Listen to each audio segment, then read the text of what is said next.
ውድ የፈታ ቤተሰቦች የከበረ ሰላምታችን በያላችሁበት ይድረሳችሁ። ይህ የዕለተ ማክሰኞ የረፋድ መረጃችን ነው። እንደተለመደው መረጃውን በቅድሚያ በማስተዋወቅ እንጀምር። ኤርትራ በሩሲያ ሞስኮ ላይ እየመከረች ነው። ሌሎች ሀገራትም እየተሳተፉ ነው። ወሳኝነት ያለው ጥብቅ ጉባኤም ነው ተብሏል። በዚሁ ስብሰባ ምንነት ዙሪያ ጥንቅራችን የሚያደርሳችሁ መረጃ አለ። የቀድሞው የህወሓት ስራ አስፈጻሚ አባልና የፌዴሬሽን ምክር ቤት አፈ ጉባኤ ኬሪያ ኢብራሂም የህወሓትን አንጋፋ ፖለቲከኞች አምርረው ተችተዋል። ከሰሞኑ ባደረጉት ቃለ ምልልስ ህወሓት ወጣትና ተተኪ ኃይል የሚጠላና ካስጠጋም የሚያጣጥል ስብስብ ነው ብለዋል። የህወሓት አስኳል ሲሉ የገለጹት የነደብረጽዮን ስብስብ ከራሱ ውጭ የማይሰማ አደገኛ ስብስብ ነው ብለውታል። በእሳቸውና ጌታቸው ላይ ቡድኑ አደረሰ ያሉትን በደልም አብራርተዋል። የኬሪያን ቃለ ምልልስ እንመለከታለን። በዓለም የሀገራትን ወታደራዊ አቋም በመመዘን በየዓመቱ ተቀባይነት ያለው ጦር ሰራዊቶችን ደረጃ የሚያወጣው ግሎባል ፋየር ፓወር ኢንዴክስ የኤርትራ ጦር ዝግጅትን በተመለከተ መረጃ አጋርቷል። እኛም በጥንቅራችን አካተን ይዘነዋል። የጃልመሮ ቀኝ እጅ መገደሉን ተከትሎ እጃቸውን ለመንግስት የሰጡ የኦነግ ሸኔ ታጣቂዎች ቤተሰቦች ላይ ኢላማ ያደረገ ጥቃት መሰንዘሩ ተሰምቷል። መረጃው የጥንቅራችን አካል ነው። በአዲስ አበባ በርካቶችን ባስቆጣውና በሰሞነኛው መነጋገሪያ በሆነው ተንቀሳቃሽ ምስል ጉዳይ ፖሊስ መግለጫ ሰጥቷል። የአዲስ አበባ ፖሊስ ከኢትዮጵያውያን ባህል፣ ሃይማኖትና ወግ ተቃራኒ ሆነ በርካታ ድርጊቶችን በማህበራዊ ሚዲያ ላይ ያሰራጨ ግለሰብን በቁጥጥር ስር አውዬ ምርመራ እያጣራው ነው ብሏል። መረጃውን እናደርሳለን። በስራ ላይ ያሉ ሰራተኞች በታጣቂዎች የታገቱ መሆኑ ታውቋል። ከአማራ ክልል ወደ ኦሮሚያ ክልል የገቡ ታጣቂዎች ይህንን ውገታ የፈጸሙ መሆኑም ታውቋል። የትና ምን ያህል ሰዎች ታገቱ የሚለውን በተመለከተ ጥንቅራችን ይዞታል። የኢትዮጵያ ኤሌክትሪክ መኪና ሽግግር በገጠር ችግር ገጥሞታል። ኢትዮጵያ በነዳጅ የሚሰሩ መኪኖችን ሙሉ በሙሉ ወደ ሀገር እንዳይገቡ ካገደች ዓመት ተቆጥሯል። የኤሌክትሪክ መኪና ሽግግሩ ግን ከከተማ መዝለል አልቻለም። ምክንያቱንና መረጃውን አያይዘናል። እስከ ፍጻሜው አብራችሁን ቆዩ። የምንለቃቸው ዕለታዊ ትኩስ ዜናዎች እንዲደርሷችሁ ላይክ፣ ሼር፣ ሰብስክራይብ ማድረግ እንዳትረሱ። ዛይ ሪል ስቴት የተጠናቀቁና በግንባታ ያሉ ውብ ቤቶችን በአዲስ አበባ ግንባር ቦታ ላይ ያቀርብላችሁ። የተናጠል ካርታ ያላቸውን ውብ ቤቶች ጠዋት ከፍለው ከሰዓት ዕቃ ማስገባት ይችላሉ። በሾላ ሲግናል በሚገኘው ሳይት ከባለ 2 እስከ ባለ 3 መኝታ ተጨማሪ የሰራተኛ ክፍል ያለው በካሬ 92500 ብር ብቻ። ለየካ ተራራ ማራኪ እይታ ያላቸውን ባለ 500 እና 665 ካሬ ፔንት ሃውሶችን ማዘጋጅተንላቸዋል። በጀሞ ሚካኤል ሳይታችን ደግሞ ከባለ 1 እስከ ባለ 3 መኝታ ቤቶችን አዘጋጅተናል። ሁሉም ቤቶቻችን ሊፍት የተገጠመላቸው ናቸው። 100% ለሚከፍል ልዩ ቅናሽ ያለ ሲሆን ለዲያስፖራዎች 60% የባንክ ብድር የተመቻቸ ነው። በግሩፕ ለሚገዙ ልዩ ቅናሽ ዛይን ሪል ስቴት ስልክ 0906521111 0907070762 የኤርትራ ሞስኮ ላይ ምክር። ኤርትራ ሞስኮ ላይ ከሩሲያና ሌሎች ሀገራት ጋር እየመከረች ነው። ምክክሩ ትላንት ተጀምሯል። ዛሬም የሚቀጥል መሆኑ ታውቋል። በዚህም ፕሬዝዳንት ኢሳያስ ሀገራቸው ኤርትራ በአንድ ወሳኝ የሩሲያ ሞስኮ ስብሰባ ላይ እንድትሳተፍ እያደረጉ ይገኛሉ። ስብሰባው በአሁኑ ሰዓት ኤርትራም ሆነች ሩሲያ ካሉበት ዓለም አቀፍ ከባድ ፈታኝ ሁኔታ አንጻር ወሳኝነት ያለው ነው ተብሏል። ግሩፕ ኦፍ ፍሬንድስ ኢን ዲፌንስ ኦፍ ዘ ዩኤን ቻርተር በሚል የተዘጋጀ ነው። ወይም ደግሞ የተባበሩት መንግስታት ቻርተርን ለመከላከል የሚካሄድ የወዳጆች ህብረት ጉባኤ እንደማለት ነው። የዚህ ስብሰባ ዋነኛ ዓላማ ከተባበሩት መንግስታት ውጪ ሌሎች አካላት በሀገራት ላይ ማዕቀብ በመጣልና ዓለም አቀፍ መገለሎችን ጭምር በማድረስ ሀገራትን ለመጉዳት መንቀሳቀስ የለባቸውም የሚል ይዘት ያለው ነው። ጉዳዩ በቀጥታ አሜሪካንና የአሜሪካን አጋሮች የሆኑትን ምዕራባውያንን የሚመለከት ነው። አንድ ሀገር በዓለም አቀፍ ደረጃ ጥፋተኛ ነው ተብሎ ሲታሰብ በተባበሩት መንግስታት አማካይነት ማዕቀብ ሊጣልበት ይችላል። የተባበሩት መንግስታት በአንድ ሀገር ላይ ማዕቀብን ሲጥል አባል ሀገራት የመተባበር ግዴታ አለባቸው። ሆኖም ከተወሰኑ ጊዜያት ወዲህ ግን በሀገራት ላይ ማዕቀብን በመጣል የሚታወቁት አሜሪካና የምዕራቡ ዓለም አጋሮቿ ናቸው። በዚህ ደግሞ ሩሲያም ኤርትራም ተጎድተዋል። ኤርትራ ባለፉት 2 አስርት ዓመታት በአሜሪካና አጋሮቿ ተከታታይ ማዕቀቦች ስር ናት። በተመሳሳይ መልኩ ከዩክሬኑ ጦርነት ጋር በተያያዘም ሩሲያ በሺህ የሚቆጠሩ የአሜሪካ መራሾች ማዕቀቦች እያስተናገደች ትገኛለች። አሁን ሞስኮ ከዩክሬን ጋር የተኩስ አቁም ስምምነት ላይ መድረስ አልፈልግም እያለችም ያለችው የማዕቀቦቹን መነሳት በቅድመ ሁኔታነት በማስቀመጥ ነው። ሁሉም ማዕቀቦች ግን በተባበሩት መንግስታት በኩል ተመክረው ሩሲያ ላይ የተጣሉ ሳይሆኑ አሜሪካ መራሹ የምዕራቡ ዓለም የጣላቸው ማዕቀቦች ናቸው። በዚህም አስመራም ሆነች ሞስኮ ከተባበሩት መንግስታት ውጪ የተናጠል ማዕቀቦች መቆም አለባቸው በማለት ድምጻቸውን ማሰማት ከጀመሩ ዋላ ደር ብለዋል። በቅርብ ዓመታት ከአንድም 2 ጊዜ ወደ ሩሲያ ያመሩት ፕሬዝዳንት ኢሳያስ በእነዚህ የሩሲያ ቆይታቸው በነበሯቸው ቃለ ምልልሶች ዓለም የጥቂት ሀገራት የበላይነት የሚንጸባረቅባት ሳትሆን የብዙሃኑ አልታዎች ስብስብ መሆን ይገባታል በማለት ሲሞግቱም ነበር። ፕሬዝዳንቱ ልክ እንደ ፑቲን ሁሉ የተናጠል ማዕቀብን አጥብቀው ያወግዛሉ። በትላንትናው ዕለት ጀምሮ ዛሬም ቀጥሎ በሚካሄደው በዚሁ የተባበሩት መንግስታት ቻርተር እንከላከል የሚለው ስብሰባ ከኤርትራና ሩሲያ በተጨማሪ ሌሎች ሀገራትም የሚሳተፉ መሆኑን መረጃዎች ያመለክታሉ። ግሩፕ ኦፍ ፍሬንድስ ኢን ዲፌንስ ኦፍ ዘ ቻርተር ኦፍ ዘ ዩኤን ኔሽንስ የሚለው ንቅናቄ ከተጀመረ ብዙ ዓመታትን ያስቆጠረ አይደለም። እንደ አውሮፓውያን አቆጣጠር 2021 የምዕራቡ ዓለም አድሏዊነት መሮናል ባሉ 15 ሀገራት አነሳሽነት በዚያው በተባበሩት መንግስታት መቀመጫ ኒውዮርክ ላይ የተመሰረተ ንቅናቄ ነው። ኤርትራ፣ ሩሲያ፣ ኢራን፣ ዚምባብዌ፣ ሰሜን ኮሪያ፣ አልጄሪያ፣ ላኦስ እና የመሳሰሉት ሀገራት የተካተቱበት ነው። በዚሁ የሞስኮ ስብሰባ ላይም ኤርትራን ጨምሮ የንቅናቄው ሀገራት ተሳታፊዎቻቸውን ልከዋል። ኤርትራም ሆነች ሩሲያ ሀገራት ለኢምፖርት ኤክስፖርት ከሚጠቀሙበት ዓለም አቀፉ ፋስት ከተባለው የግብይት ሲስተም ውጭ እንዲሆኑ ተደርጓል። ይህንን ያደረገችው አሜሪካ ናት።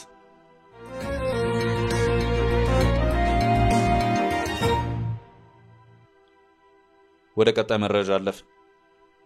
የኬሪያ የሰላው የህወሓት ትችት። ህወሓት ወጣት አይፈልግም።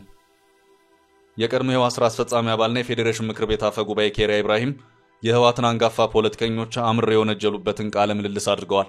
ከሻዕቢያ ጋር እጅግ አደገኛ ሴራ ተጀምሯል ሲሉ ሪዮት በተሰኘ ሚዲያ ላይ ተናግረዋል። አሁን የትግራይ ሁኔታ እጅግ አሳዛኝ ነው ያሉት ኬሪያ ከጦርነት የወጣ ህዝብን እንደገና ሌላ ችግር ውስጥ መክተት የህወሓት አመራር ጥፋት ነው ብለዋል።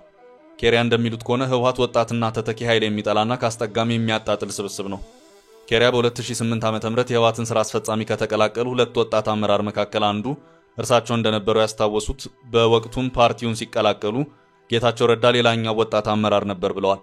የሁለት ወጣት አመራሮች ግን ሐሳባቸው በህወሓት አንጋፋ መሪዎች ዘንድ ዋጋ የሌለው የማይደመጥ ነበር በማለት የህወሓት ኮር አመራር እጅግ ይሳለቁባቸው እንደነበር በግልጽ ተናግረዋል።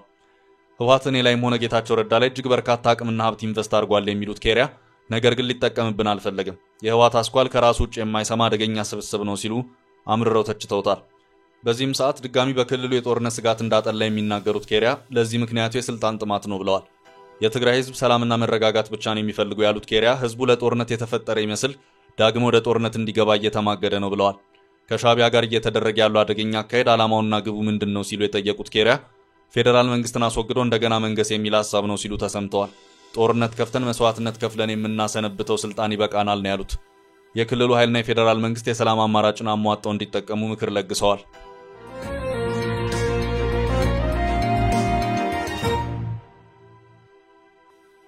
በሌላ መረጃ የኤርትራ ጦር ዝግጅት። በዓለም የሀገራትን ወታደራዊ አቋም በመመዘን በየዓመቱ ጦር ሰራዊቶችን ደረጃ የሚያወጣው ግሎባል ፋየር ፓወር ኢንዴክስ 10 የአፍሪካ ሀገራትን ወታደራዊ አቋም በዳሰሰበት ሪፖርቱ የኤርትራ ጦር ዝግጅትን በተመለከተ መረጃ አጋርቷል። የኢትዮጵያ ሰሜናዊ ተዋሳኝ የሆነችው ኤርትራ በዚህ ዓመቱ የግሎባል ፋየር ፓወር ኢንዴክስ ላይ በወታደራዊ አቅም ከ145 ሀገራት 120ኛ ደረጃ ላይ ስትሆን ከአፍሪካ ደግሞ 26ኛ ደረጃ ላይ ትገኛለች። በዚሁ የግሎባል ፋየር ፓወር ሪፖርት መሰረት ኤርትራ ያላት አጠቃላይ ጦር አቅም ሀገሪቱ ሰፊውን አቅሟን የምታፈስበትን ያህል ሆኖ አልታየም። ኤርትራ በወታደራዊው ዘርፍ ሰፊውን አቅሟን የምታፈሰው በወታደር የሰው ኃይል ላይ ነው። በወታደራዊ ቴክኖሎጂዎች ግን ብዙም የምትባል ሀገር አልሆነችም። ግሎባል ፋየር ፓወር ደግሞ መመዘኛዎቹ ወታደራዊ ቴክኖሎጂዎችን ጨምሮ በርካታ መስፈርቶች በመሆናቸው ኤርትራ ከ145 ሀገራት 120ኛ ደረጃ ላይ መቀመጥ ግድ ብሏታል። ከ6.3 ሚሊዮን በላይ ህዝብ ያላት ኤርትራ 120 ሺህ መደበኛ ሰራዊትና 130 ሺህ ተጠባባቂ ኃይል አላት። አገሪቱ ለሰራዊቱ $198 ሚሊዮን ዓመታዊ በጀት ትመድባለች። ኤርትራ የምድር የአየርና የባህር ኃይል አላት። በተመሳሳይ ዓለም አቀፍ ተቋም ኢትዮጵያን የጦር ዝግጅት በተመለከተ መረጃ ያጋራ ሲሆን ከአፍሪካ በህዝብ ብዛቷ ሁለተኛ ላይ የምትገኙ ኢትዮጵያ በአሁኑ ጊዜ 118 ሚሊዮን ህዝብ እንዳላት የግሎባል ፋየር ፓወር ኢንዴክስ መረጃ ያመለክታል። በምጣኔ ሀብትም ቢሆን ኢትዮጵያ ከአካባቢው ሀገራት ትልቋ ናት። ውስጣዊና ውጫዊ የደህንነት ስጋት ያለባት ኢትዮጵያ የምድር የአየርና የባህር ኃይል ያላት ሲሆን በወታደራዊ አቅሟ በዓለም በ52ኛ ደረጃ ላይ ስትገኝ ከአፍሪካ ደግሞ 5ኛዋ ሀያል ሀገር ናት። ከ160 ሺህ በላይ መደበኛ ሰራዊት ያላት ኢትዮጵያ ከ2 ቢሊዮን 97 ሚሊዮን ዶላር በላይ ዓመታዊ በጀት በመመደብ በዙሪያ ካሉት ሀገራት ሁሉ ከፍተኛውን ገንዘብ ለሰራዊቷ ታውላለች። ከአፍሪካ ግብጽ፣ አልጄሪያ፣ ናይጄሪያ፣ ደቡብ አፍሪካና ኢትዮጵያ በወታደራዊ ኃይላቸው ቀዳሚዎች ሆነው ተመዝግበዋል። እነዚህ ሀገራት በህዝብ ብዛትና በምጣኔ ሀብት በአህጉሪቱ ውስጥ በከፍተኛው ቦታ ላይ የሚገኙ ናቸው። ይህን ደረጃ ለማውጣት 50 ነጥቦች ያሉት ፓወር ኢንዴክስ ስኮር የተሰኘ ዝርዝር መመዘኛዎች ጥቅም ላይ መዋሉን የተገለጸው። ከነዚህም መካከል የህዝብ ብዛት፣ የሰራዊት ቁጥር፣ የጦር መሳሪያ ብዛትና አይነት፣ የተፈጥሮ ሀብት፣ የገንዘብ አቅም፣ መልክዓ ምድርና ሌሎች መገምገማቸው ተመልክቷል።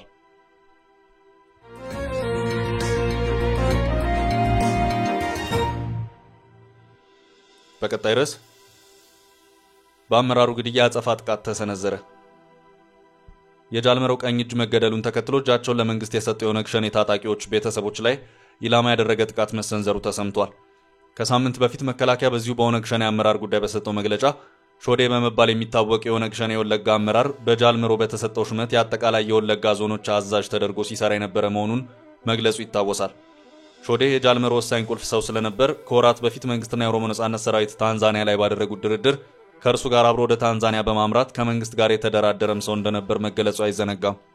የኦሮሞ ነጻነት ሰራዊት አመራር የነበረው የሾዴ መገደልን ተከትሎ ከቡድኑ ከድተው መንግስትን የተቀላቀለው የቀድሞ ተዋጊዎች ቤተሰቦች ኢላማ ተደርገናል ሲሉ ነው የገለጹት።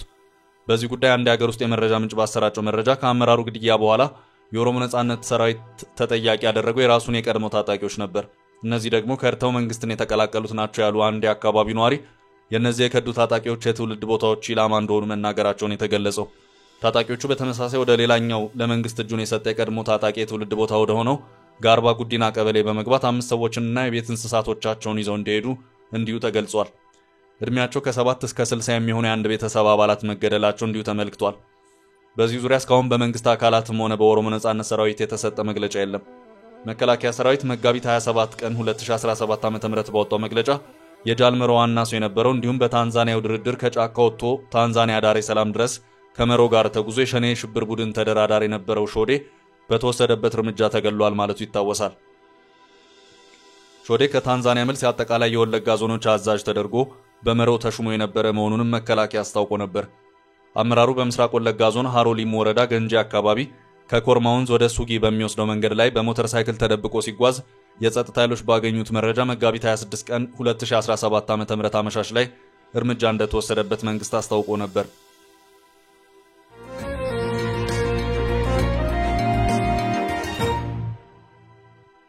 ወደ ቀጣይ መረጃ አለፍ። በአዲስ አበባ በርካቶችን ያስቆጣው ክስተት። በአዲስ አበባ በርካቶችን ባስቆጣውና በሰሞንኛው መነጋገሪያ በሆነው ተንቀሳቃሽ ምስል ጉዳይ ፖሊስ መግለጫ ሰጥቷል። የአዲስ አበባ ፖሊስ ከኢትዮጵያውያን ባህል፣ ሃይማኖትና ወግ ተቃራኒ የሆነ በርካታ ድርጊቶችን በማህበራዊ ሚዲያ ላይ ያሰራጨ ግለሰብን በቁጥጥር ስር አውዬ ምርመራ እያጣራው ነው ብሏል። በማህበራዊ ሚዲያ ሰሞኑን ሲያነጋግር የነበረው ግለሰቡ ሚሊዮን ድሪባ የሚባል እንደሆነ የገለጸው ፖሊስ በተለያዩ ማህበራዊ ሚዲያዎች በሚለቃቸው ተንቀሳቃሽ ምስል በርካታ የህብረተሰብ ክፍሎች ቅሬታቸውን ያነሱበት ጉዳይ ሆኗል ሲል ጠቅሷል። ግለሰቡ የሴቶችን የውስጥ ልብስ በአደባባይ በመልበስና በሴትኛ አረማመድ በአዲስ አበባ ጎዳናዎች መንገደኞችን በማስደንገጥና በማሳቀቅ ለቲክቶክ ቪዲዮ ሲቀርጽ መቆየቱን የተመላከተው ከህዝብ ቅሬታ ባሻገር በኢትዮጵያ ወንጀል ህግ ጸያፍ ወይም ለመልካም ጠባይ ተቃራኒ የሆነ ድርጊት መፈጸም ወንጀል መሆኑን ይደነግጋል ሲል ያስታወቀው የአዲስ አበባ ፖሊስ ግለሰቡ በጎዳናዎች ላይ የተለያዩ አጸያፊ በተለይም የሴቶችን ክብር የሚነካ ኢሞራላዊ ድርጊቶች በመፈጸም የቀረጻቸው ምስሎች በመልቀቅ በፈጸመው ህገወጥ ተግባርና በለቀቀው ተንቀሳቃሽ ምስል በቁጥጥር ስር አውዬው ምርመራ እያጣራውበት ነው ሲል መግለጫ ሰጥቷል።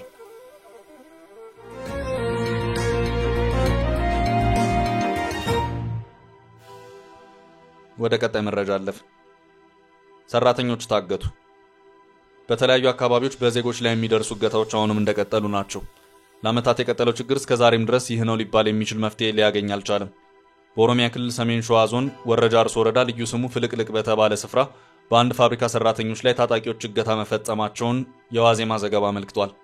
በዚህም ዋዜማ ለጂፕሰም የፋብሪካ ምርት ጥሬ ዕቃ በማውጣት ላይ የነበሩ የማሽን ሰራተኞች መታገታቸውን መረጃው ደርሶኛል ሲል አስታውቋል።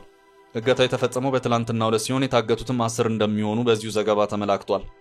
መረጃውን ምንጮች ያድርሰውኛል ያለው ዋዜማ አጋቾቹ ከአማራ ክልል ተሻግረው የገቡ ናቸው መባሉንም አክሏል። ታፍነው ከተወሰዱት ሰዎች በተጨማሪ ከታጣቂዎቹ ጥቃት ለማምለጥ ሲሞክሩ የነበሩ ሌሎች ቁጥራቸው ያልታወቁ ሰዎችም በተከፈተባቸው ተኩስ አካላዊ ጉዳት የደረሰባቸው መሆኑንም ጭምር ዘገባው አመልክቷል። እስካሁን ባለው ሁኔታም አጋቾቹ ሰዎቹን ወዴት እንደወሰዷቸው ምንም ፍንጭ የተገኘበት ሁኔታ የሌለ መሆኑም ታውቋል።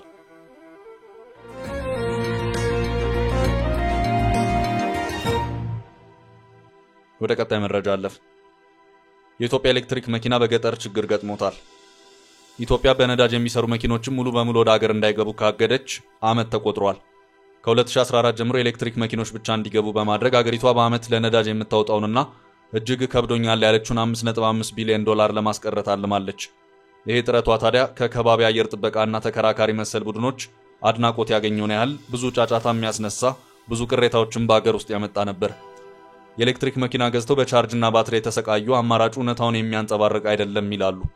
የጥገና አገልግሎት የለም በሚባል ደረጃ መሆኑ ከነዳጅ ወጪ ተገላግሎ በመብራት ኃይል መቆራረጥ መቸገር በበዛበት መለዋወጫ አስጨናቂ በሆነበት እንዲሁም እየገቡ ያሉ ኤሌክትሪክ መኪኖች የጥራት ጉዳይ የአገልግሎት ዘመናቸው 5 ዓመት መሻገር የማይችል መሆን የፖሊሲ ለውጡን ከሚደግፉ የሚጠራጠሩ እንዲበዙ አድርጓል። ይሁን እንጂ መንግስት በውሳኔው ጸንቶ ቀጥሏል። እስካሁን 100,000 ኤሌክትሪክ መኪኖች ወደ ሀገሪቷ ገብተዋል። የመንግስት እቅድ በ2030 ሽፋኑን ወደ 500,000 ማድረስ ነው። መንግስት እንደ BYD አይነት መኪና አምራችን ወደ ሀገር ውስጥ ለመሳብ እየጣረ ነው። በቅርቡ የቻይናው BYD ኤሌክትሪክ መኪና ባትሪ በሀገር ውስጥ እንዲያመርት ግብዣ አድርጓል። በሀገሪቱ አሁን የኃይል አቅርቦት ብዙም ፈቀቅ አላለም። ከ120 ሚሊዮን ህዝብ ግማሹ ያለ መብራት የሚኖር ነው። የኢትዮጵያ መንግስት የኤሌክትሪክ መኪና ለውጥ ፖሊሲ ታዲያ በከተማ የተገደበ እንዲሆን አድርጎታል። በአዲስ አበባ እንኳን ቴሌ ከተከላቸው 2 ፈጣን ቻርጅ ማድረጊያ ስቴሽኖች ውጪ ለህዝብ ክፍት የሆነ የኃይል መሙያ ጣቢያ ገና 1 ብቻ ነው። ታዲያ የገጠሩ የሀገሪቷ ክፍል ገና እጅግ ብዙ ስራ የሚቀረው ነው። የትራንስፖርት ሚኒስቴር በሀገሪቷ በየ120 ኪሎ ሜትር ርቀት የኤሌክትሪክ ኃይል መሙያ ጣቢያዎችን ለማቋቋም ግን አቅዷል። እንደ ዶዳይና ወዳ ቬሂክል ማኒፋክቸሪንግ ያሉ ኤሌክትሪክ መኪና አስመጪዎች ግን የገጠሩ ገበያ ከናካቴው የሌለው ነው ይላሉ። አዲስ አበባ 100 ኤሌክትሪክ ባሶችን በማስገባት የህዝብ ትራንስፖርት አገልግሎትም ወደ ኤሌክትሪክ መኪና እንዲቀየር እየተሞከረ ነው። በገጠር ያለው ሁኔታ ግን እንዳጠቃላይ ከሰሃራ በታች ያሉ ሀገራት ችግር የሚንጸባረቅበት ነው። ከሰሃራ በታች 600 ሚሊዮን ህዝብ መብራት ከናካቴ የለው። ኢትዮጵያ ከነዳጅ ወደ ኤሌክትሪክ ትራንስፖርት ለመዞር ታዲያ በቅድሚያ እጅግ ከፍተኛ የሆነ የኃይል መስመር ግንባታና የኃይል ምርት ማምጣት ግድ ይላል። ከተማው ተሟልቶ ገጠሩ ቢተው የነዳጅ ወጪ ቅነሳው እንደታለመው ሳይሆን እምብዛም ቅነሳ የማይኖረው ይሆናል።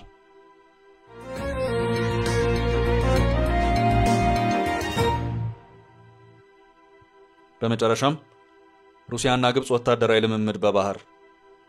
ሩሲያና ግብጽ በሜዲትራኒያን ባህር ወታደራዊ ልምምድ አካሄዱ።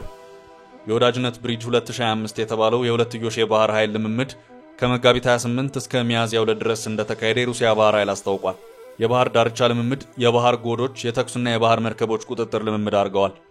የባህር ኃይል ልምምድ የፈጣን ጀልባዎች ጥቃትና የጸረ አየር መከላከያ ላይ ትኩረቱን ያደረገ ልምምድ በምስራቅ ሜዲትራኒያን ተደርጓል። መርከበኞቹ የተደራጀ የጠላት ጦር ጥቃት መመከትንም ተለማምደዋል። ለዛሬ ያዝንላችሁ ርዕሰ ጉዳዮች እዚህ ላይ ቋጨን።